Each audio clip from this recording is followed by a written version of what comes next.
तो उसके लिए मैंने एक ओप्पो का मॉडल A31 उसको ओपन किया है, ठीक है। ओपन करने का सबको पता है कि हार्डवेयर सॉल्यूशन में जाना है, मोबाइल फ़ोन सॉल्यूशन है, ठीक है।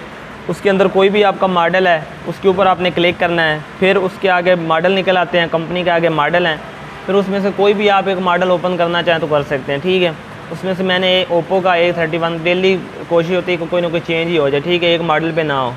तो मॉडल बहुत ज़्यादा हैं तो क्लासें कम होती हैं, पर हर एक मॉडल को बयान भी नहीं किया जा सकता, ठीक है। टोटल से 15 से 20 आपकी क्लासें होनी है, तो वही आपको लेक्चर भी कोई ना कोई मॉडल पे होगी, ठीक है। मैंने A31 जो ओप्पो का मॉडल है उसको ओपन किया है, तो उसका एक ये कंपोनेंट नेम का मैंने फ़ाइल ओपन किया है, ये आपके सामने है ओप्पो A31 कंपोनेंट नेम, ठीक है। कि इस मदरबोर्ड पे जो आपका कंपोनेंट लगे हैं, जो आपके आईसी लगे हैं, कौन से आईसी हैं, किस कंपनी का है, ठीक है, और उसका नाम क्या है, ठीक है। तो हमारा लेक्चर है साउंड सिस्टम के बारे में। हमें किस चीज़ की ज़रूरत है, एक पावर आईसी, साउंड आईसी या सीपीयू, ठीक है, या चार्जिंग आईसी। तो उसमें आप देखें ये आपका है पावर आईसी, ठीक है। पावर आईसी के साथ हमें और किस आईसी की ज़रूरत है, चार्जिंग आईसी, ठीक है। तो ये वाला आपका क्या है, चार्जिंग आईसी, ठीक है, BQ25601। उसके साथ हमें चाहिए सीपीयू, तो ये आपका सीपीयू है, ठीक है। उसके साथ हमें एक चाहिए साउंड आईसी, तो ये वाला जो आपका आईसी है ये आपका ऑडियो आईसी है, साउंड का है, ठीक है, K318 नाम याद करें या ना करें कोई टेंशन नहीं है, आपको पता हो कि ऑडियो और साउंड दोनों एक ही हैं, ठीक है। उसके बाद सेम वही चीज़ जो आपको मैंने उधर समझाई है वाइट बोर्ड के ऊपर, वही चीज़ आपको पहले इधर बतानी है, फिर आपको बताना है कि इसको चेक करने का तरीका क्या होता है, ठीक है। अगर आप फॉल्ट आता है तो आपने उस चीज़ को कैसे देखना है। सबसे पहले स्टार्ट करते हैं एयर स्पीकर, जो आपका रिसीवर होता है, ठीक है। रिसीवर के कितने पॉइंट हैं, 2, ठीक है। ये आपके रिसीवर के 2 पॉइंट हैं, और ये दोनों पॉइंट इधर से आउट होके इन कंपोनेंट से हो के, ठीक है, इनके रास्ते में ये रजिस्टर भी लगी है और साथ इनके कैपेसिटर भी लगे हुए हैं, ठीक है। तो ये इधर से दोनों लाइनें आपकी आउट होके, ये बेसिकली लाइन उधर से आउट नहीं होती, आउट पावर आईसी से होती है, उधर से आउट होके आपके एयर स्पीकर की तरफ जा रही है, ठीक है। इन दोनों का नाम भी है AU, HSP और HSN, पॉजिटिव और नेगेटिव। बाकी आप कर लें याद तो अच्छी बात है। AU इसके साथ आता है जो भी आपका रिसीवर का होता है, ठीक है। एक HSP होता है और एक HSN होता है। और ये दोनों लाइनें कहाँ जानी चाहिए, पावर आईसी के अंदर, जो साउंड आईसी का सेक्शन है, ठीक है। तो ये वाला कौन सा आईसी है, पावर आईसी, क्लियर हो गया। उसके बाद आपका दूसरा माइक आपका किधर लगा होता है, सब बोर्ड के ऊपर, ठीक है। तो इसी मोबाइल का ये आपके सामने सब बोर्ड है, ये सब बोर्ड होता है, दूसरा आपका मदर बोर्ड होता है, मेन बोर्ड होता है, ठीक है। इस सब बोर्ड के ऊपर ये वाली जो चीज़ है ये क्या है, ये आपका डिजिटल माइक है, ठीक है। और इसके कितने पॉइंट हैं, 3। एक ये आपको गोल नज़र आ रहा है, ये माइनस ही है, और साथ इसके ये 2 पॉइंट है, एक इसका ये पॉजिटिव और दूसरा इसका डाटा का पॉइंट है। और ये दोनों पॉइंट आपके इधर से आउट होकर किस पे जा रहे हैं, जो सब बोर्ड के ऊपर आपका कनेक्टर है, ठीक है। अभी इसी कनेक्टर के ऊपर आपकी फ्लैक्स अटैच होनी है। फ्लैक्स आपकी कहाँ पे जाएगी, मदरबोर्ड के ऊपर। किस कनेक्टर के ऊपर, इस कनेक्टर के ऊपर, ठीक है। इस कनेक्टर के ऊपर अटैच होने के बाद आपकी जो माइक की 2 लाइनें हैं, जिसमें एक ये जो आपकी पॉजिटिव लाइन है, ठीक है, इसके साथ एक सिर्फ कैपेसिटर अटैच है, ठीक है। और ये लाइन आपकी इधर से आउट होके आपकी कहाँ जा रही है, सीधी आपके पावर आईसी के अंदर, और इसके रास्ते में ये आपके कैपेसिटर साथ अटैच हैं, ठीक है, क्लियर है। ये दोनों लाइनें आपकी पावर आईसी के अंदर चलेगी, ठीक है। इसमें जो आपकी पॉजिटिव लाइन होती है उसके ऊपर 1.8 वोल्टेज तक होते हैं, जो आपकी रिसीवर की दोनों लाइनें उनके ऊपर आपके 2.5 वोल्टेज तक होते हैं, ठीक है, जो कि आपका पावर आईसी के अंदर से होता है, ठीक है, क्लियर। उसके बाद आपका तीसरा है साउंड बजर सिस्टम, जिसको आप रिंगर भी कहते हैं, मेन स्पीकर भी कहते हैं, या आप स्पीकर कह लें, ठीक है। ऊपर देखा ना, माइक, स्पीकर और बजर। माइक आपका होता है जिसमें आपकी आवाज़ रिकॉर्ड होती है, जो भी आपको बताया। स्पीकर जो आपका एयर स्पीकर जो ऊपर आपका रिसीवर होता है। बजर जो आपका मेन स्पीकर है, जिसको रिंगर भी कहते हैं, ठीक है। तो रिंगर आपका सब बोर्ड के ऊपर है। सब बोर्ड के ऊपर ये जो 2 पॉइंट है ना, ये वाले, ये आपके रिंगर के 2 पॉइंट है, और इन 2 पॉइंट के ऊपर आपका रिंगर अटैच होता है, और फिर जाके आपका जो वर्किंग होती है, एक आपका पॉजिटिव और दूसरा आपका माइनस का नेगेटिव पॉइंट है। और ये दोनों लाइनें इधर से आउट होने के बाद आपकी इस कनेक्टर के ऊपर जा रही हैं, ठीक है। इस कनेक्टर के ऊपर आपकी फ्लैक्स अटैच होती है। फ्लैक्स अटैच होने के बाद यही दोनों लाइनें आपकी मदरबोर्ड के ऊपर चली जाती हैं इस कनेक्टर के ऊपर, ठीक है। और इधर से ये दोनों लाइनें आपकी आउट होके आपकी इन दो कॉयल के ऊपर, ठीक है। ये आपको जो दो नज़र आ रही हैं ये दो आपकी कॉयल हैं, नॉर्मल कॉयल है, ना बूस्ट कॉयल है ना बक कॉयल है, ये दोनों नॉर्मल कॉयल हैं। सिर्फ उस साउंड की जो क्वालिटी है उसको अच्छा करने के लिए होता है, ठीक है। और इन दोनों कॉयलों को आप जंपर कर सकते हैं। किसी बूस्ट कॉयल किसी बक कॉयल को आप जंपर नहीं कर सकते। अगर आप उस चीज़ को जंपर करेंगे वो काम नहीं बनेगा। हाँ, अगर आप जंपर वायर की कॉयल बनाएंगे, कॉयल आपकी इस तरह होती है ना, आप जंपर वायर की कॉयल बनाएंगे तो फिर वो काम करेगी, ठीक है। खैर, आप इस चीज़ को जंपर करके आप कवर कर सकते हैं। तो ये दोनों लाइनें कहाँ जा रही हैं? इस आईसी के अंदर। इस आईसी का नाम क्या है? Sound IC, audio IC. अभी इस आईसी को एक्टिव होने के लिए भी पॉजिटिव और नेगेटिव चाहिए। नेगेटिव कहाँ से है? उसी जगह से। और ये आपकी जो लाइन है ये पॉजिटिव लाइन है, ये कहाँ से आनी चाहिए? VPH की लाइन है। कहाँ से आनी चाहिए? देखें ना, VPH की जगह पर उन्होंने क्या लिखा है? VSYS, ठीक है। VSYS आपके मोबाइल में VSYS जो VPH दोनों हैं, दोनों आ सकते हैं, ठीक है। टेंशन आपने इस चीज़ की नहीं लेनी। देखें ना, ये CPU किस कंपनी का है? मीडियाटेक का। जब भी मीडियाटेक आएगा तो आपकी जो VPH की लाइन है वो VSYS में होगी। जब क्वालकॉम में आएगा तो वो आपका VPH में जाएगा, ठीक है। तो ये आपकी इधर से कहाँ से लाइन आउट होकर आपकी उस आईसी में गई है? आपके इस आईसी में BQ25601 जो आपका चार्जिंग आईसी है, उधर से ये लाइन इस कॉयल के ज़रिए, ये आपकी VPH कॉयल है, इस कॉयल के ज़रिए ये लाइन आपकी आपके साउंड आईसी में चली गई, ठीक है। अभी जब ये लाइन आपकी चली गई है, फिर आपके साउंड आईसी को एक सिग्नल दे रहा है इस मोबाइल में। अगर किसी और मोबाइल को देखेंगे तो सिग्नल का फ़र्क ज़रूर मिलेगा, ठीक है। तो इसमें आपका ये वाला सिग्नल है ऑडियो का, कंट्रोल कर रहा है। तो ये कहाँ से आ रहा है आपका? इस आईसी से। तो ये कौन सा आईसी है आपका? CPU। मतलब CPU से आपकी सिग्नल की लाइन या EN सिग्नल या ऑडियो कंट्रोल, नाम कुछ भी हो सकता है, लाइन आपकी साउंड आईसी में गई। साउंड आईसी को VPH मिला या VSYS मिला, ठीक है। उसके बाद वो एक्टिव होकर उसने आपके रिंगर को इन दो लाइनों के ज़रिए एक्टिव किया। उसके बाद आपका जो पॉजिटिव, आपका जो पावर आईसी और जो साउंड आईसी है, इन दोनों का आपस में भी रिलेशन होता है, ठीक है। कि रिसीवर की आवाज़ रिंगर में जा रही है और रिंगर की आवाज़ आपके रिसीवर में जा रही है। तो ये जो दो लाइनें आपकी LO माइनस और LO पॉजिटिव, ये आपकी दोनों लाइनें आपके पावर आईसी से आपके साउंड आईसी के साथ अटैच है, ठीक है। आपका सिग्नल नीचे से ऊपर और ऊपर से नीचे होता है। तो ये एक सिर्फ डायाग्राम है कि आप इस चीज़ को कैसे हैंडल करेंगे, क्योंकि अगर ये चीज़ आपके ज़हन में होगी तो फिर आप अगला स्टेप करेंगे। अगर ये चीज़ भी नहीं होगी तो फिर आप अगला काम भी नहीं कर पाएंगे, ठीक है। मुश्किल नहीं है, बहुत आसान है, ठीक है। सिर्फ आपको इस चीज़ के बारे में बताना है कि ये वर्किंग होती कैसे है। फिर अगला स्टेप इसका ये है कि आपने इसको चेक कैसे करना है। चेक करने के लिए अगर आपका सबसे पहले तो रिसीवर, माइक और जो आपका रिंगर है, अगर ये नहीं चल रहा है, ठीक है, या तो बिल्कुल नहीं चल रहा है या आवाज़ ख़राब है।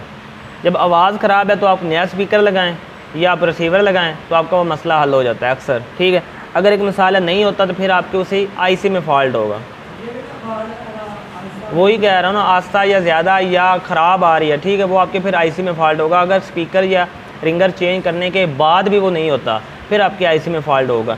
अगर आपकी रिंगर की लाइन में आवाज़ फट के आ रही है, ठीक है, रिंगर आपका जो मेन स्पीकर है, अगर उसमें फट के आ रही है तो ये जो आपकी दो कॉयल हैं इनमें ख़राबी हो सकती है। आप इनको चेंज करें या जंपर लगा के एक दफ़ा चेक कर लें, ठीक है। जंपर करके चेक कर लें, मोस्टली चल जाता है, ना चले तो आपको सेम फिर कॉयल लगाने पड़ेगी, ठीक है।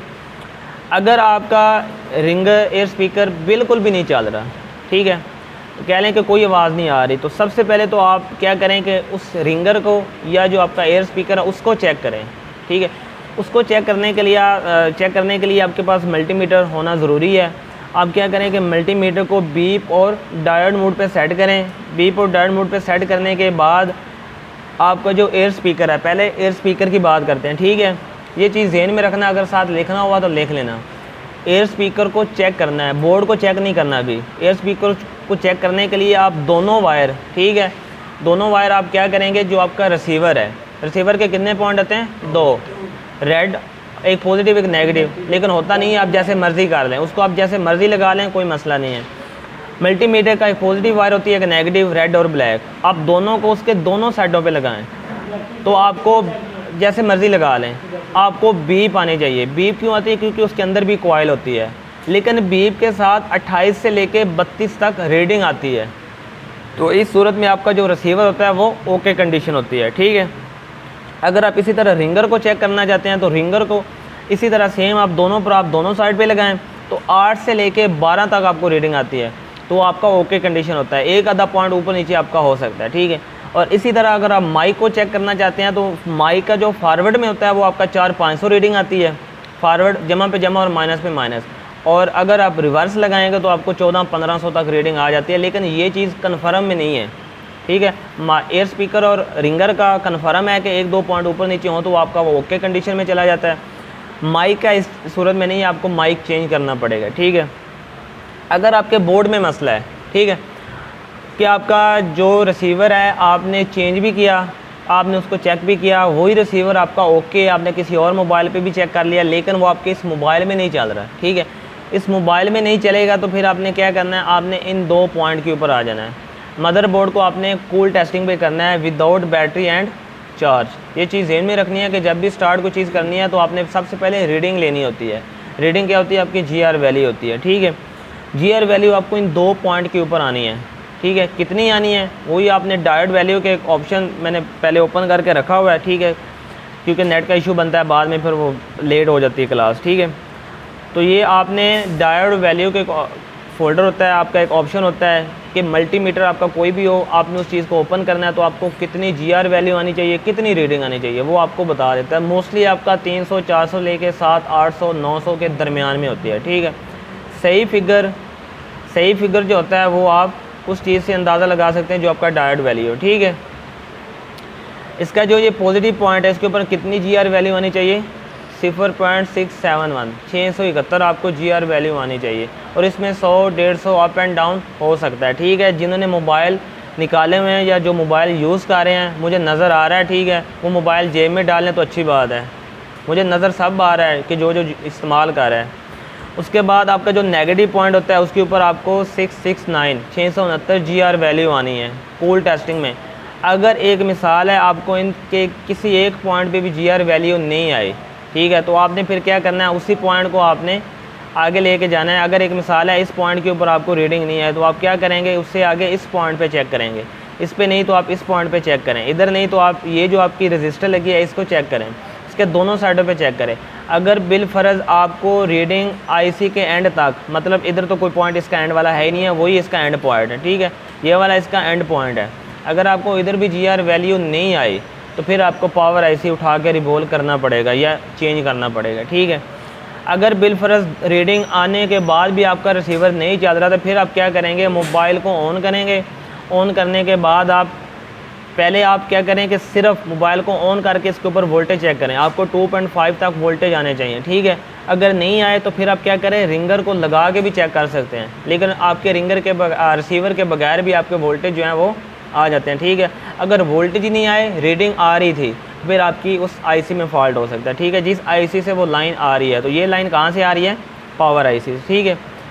उसके बाद सेम वही प्रोसीजर आपका माइक का भी है, ठीक है। आप माइक पे जाएं, आपका माइक नहीं चल रहा, माइक आपका सब बोर्ड के ऊपर होता है, ठीक है। सब बोर्ड के ऊपर आप इस पॉइंट पे आएँ जो आपका माइक है, ठीक है, इस पॉइंट के ऊपर जो आपका पॉजिटिव पॉइंट है कूल टेस्टिंग में, ये चीज़ ज़हन में रखना, कूल टेस्टिंग में जो आपका पॉजिटिव पॉइंट है उसके ऊपर आपको रीडिंग आना ज़रूरी है।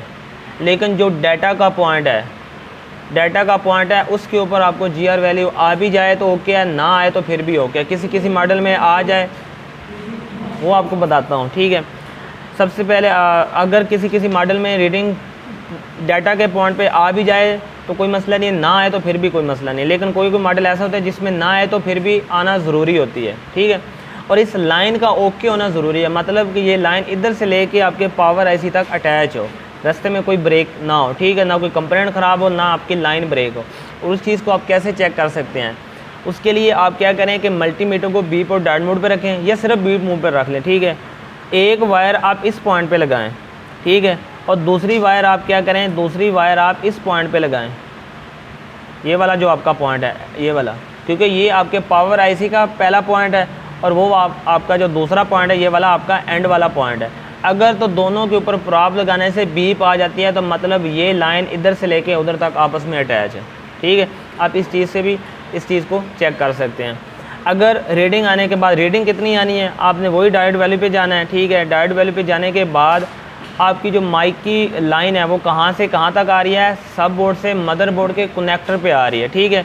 तो ये वाला जो आपका कनेक्टर है, ये आपका BTB कनेक्टर जो आपका सब बोर्ड से मदरबोर्ड के साथ अटैच हो रहा है, ठीक है। ये BTB है, चार्जिंग का भी है और बज़र का भी है। इसमें चार्जिंग के भी लाइनें आ रही हैं, ठीक है। नीचे वाला सारा सिस्टम भी आ रहा है और साथ आपका स्पीकर भी चल रहा है, ठीक है। इसमें आप देखें तो एक ये वाले आपके जो 2 पॉइंट है ना, ये वाले, एक AU माइक 82 और एक UVINIP पॉजिटिव पॉइंट, आप देखें तो सेम यही 2 नाम है, ठीक है। नाम आप इस तरीके से सिर्फ देख लें कि आपने रीडिंग चेक करनी होती है तो किस पॉइंट पे रीडिंग आनी चाहिए। तो इन 2 पॉइंट के ऊपर आपको GR वैल्यू, जो आपका डाटा का पॉइंट है उसके ऊपर आपको 507 और जो आपका पॉजिटिव है उसके ऊपर आपको OL, ठीक है। आपको ये अगर नहीं आ रही तो फिर आपकी लाइन में ख़राबी है, अगर आ रही है तो फिर आपका ओके है। अगर एक मिसाल है ये रीडिंग आने के बाद आपका फिर भी नहीं चल रहा, ठीक है, फिर अगला स्टेप वही सेम रिसीवर वाला, क्या करेंगे, मोबाइल को ऑन करेंगे। ऑन करने के बाद जो उसका पॉजिटिव पॉइंट है उसके ऊपर आपको वोल्टेज चेक करने हैं। पहले कोल्ड टेस्टिंग की जाती है, फिर आप हॉट टेस्टिंग करें, ठीक है। अगर आप पहले हॉट टेस्टिंग भी कर लेते हैं तो मसला कोई नहीं है, लेकिन कोल्ड टेस्टिंग करेंगे तो आपको थोड़ा सा तसल्ली हो जाएगी कि रीडिंग आ रही है, लाइन ओके है, ठीक है। उसके बाद आपका पीछे एक चीज़ रहेगी, कौन सी, कोई पता नहीं है क्या चीज़ रहेगी पीछे,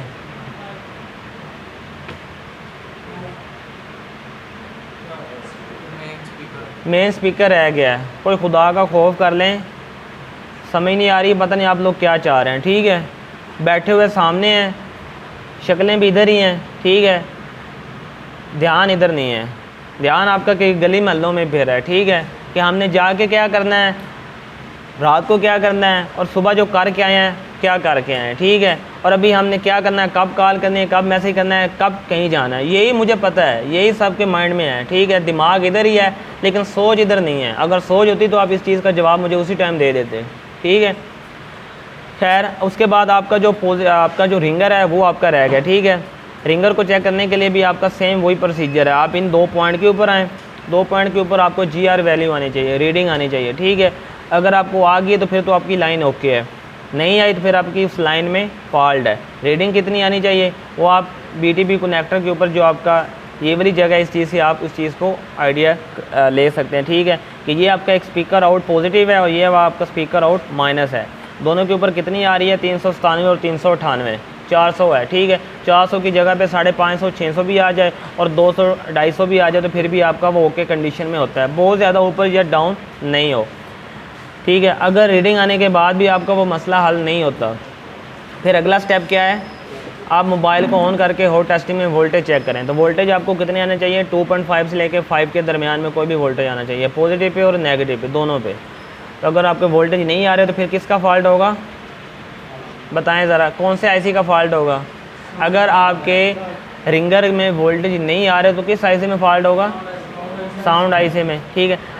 अगर वोल्टेज आउट नहीं हुए तो आप क्या करेंगे, साउंड IC को डायरेक्ट उठा देंगे या उसकी कुछ और चीज़ चेक करेंगे, कैपेसिटर चेक कर लें। कैपेसिटर में आपने क्या करना है कि आपने साउंड IC को डायरेक्ट आके उठा नहीं देना, इसकी इनपुट चेक कर लें। इनपुट क्या है कि या तो इसको जो साउंड IC से पावर IC से सिग्नल आ रहा है वो भी चेक कर लें, ठीक है, या उसको जो CPU से सिग्नल आ रहा है आप उसको चेक कर लें, और जो आपका VPH का लाइन है, VSYS की लाइन है, आप उसको चेक करें। उसको चेक करने के बाद अगर आपका सारा कुछ ओके है तो फिर आप साउंड IC को रिप्लेस करें या रिबोल करें, फिर आपका वो मसला जो है वो हल हो जाएगा, ठीक है। हाँ, साउंड IC मिल जाता है, sound IC, power IC, light IC, display, network, ये सारे आपको मार्केट से मिल जाते हैं। CPU और eMMC का भी मुश्किल है, चांस कम है, लेकिन हो सकता है अभी आपको वो भी मिल जाए सेम मॉडल का, नहीं तो आपको उसी सेम मॉडल से उठाना पड़ेगा। अगर ये आपके पास A31 है तो A31 का आपके पास बोर्ड होना चाहिए, उधर से आप पूरा वो पेयर उठा के इधर करके उस चीज़ को चला सकते हैं, नहीं तो वैसे आप हैं वो फिर आपकी किस्मत है। पहली ज़बान ऐसे आपने इस्तेमाल कर लिया तो बाद में पता नहीं क्या होना है।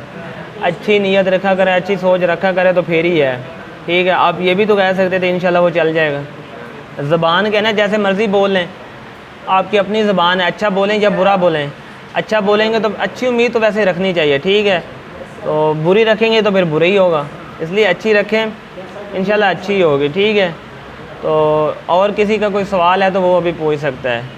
स्पीकर, एयर स्पीकर, रिसीवर, ठीक है, माइक, उसके बाद रिंगर, कितनी लाइनें इनकी कहाँ से आउट होके आ रही हैं, कितने वोल्टेज हैं, कैसे चेक करना है, यही चीज़ है।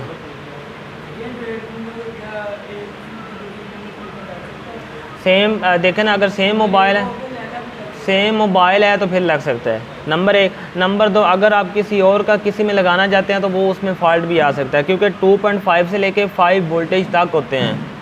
अगर एक मिसाल है, इसमें आपका साउंड आईसी अलग से लगा है और इसको सिग्नल चाहिए एक ऐसा मोबाइल है जिसमें साउंड आईसी जो आपका रिंगर है वो आपके उस आईसी में लगा है जिसको 5 सिग्नल मिल रहे हैं, फिर वो आपस में मसला करेंगे, ठीक है। ख़राबी भी हो सकता है, चल जाए, ये नहीं है ना चले, चल सकता है, लेकिन वो ख़राबी दे सकता है। और किसी मोबाइल में 2.5 वोल्टेज पे आपका रिंगर चल जाता है, छोटा होता है, किसी में बड़ा होता है, तो हो सकता है वो आपका 3.7 या 4.2 या 5 वोल्टेज तक चले, फिर उधर भी वो मसला कर सकता है, ठीक है। तो साइज़ अगर सेम है फिर चल सकता है, थोड़ा बहुत भी फ़र्क है फिर भी चल सकता है। अगर बहुत ज़्यादा डिफरेंस आ जाए या उस मॉडल में आगे फ़र्क आ जाए, ठीक है। देखें, एक लोकल मोबाइल है, नॉर्मल है, एक बहुत हाई लेवल का है, उन दोनों में फ़र्क होगा। जो हाई लेवल का है उसमें आपकी जो सिग्नल की लाइनें हैं वो बहुत ज़्यादा होंगी, बहुत तब्दील होंगी, ठीक है। और जो नॉर्मल है उसमें आपकी कम होंगी। तो इस चीज़ को देख के आप कर सकते हैं। मैं आपको कोई और मॉडल भी दिखाता हूँ कि उसमें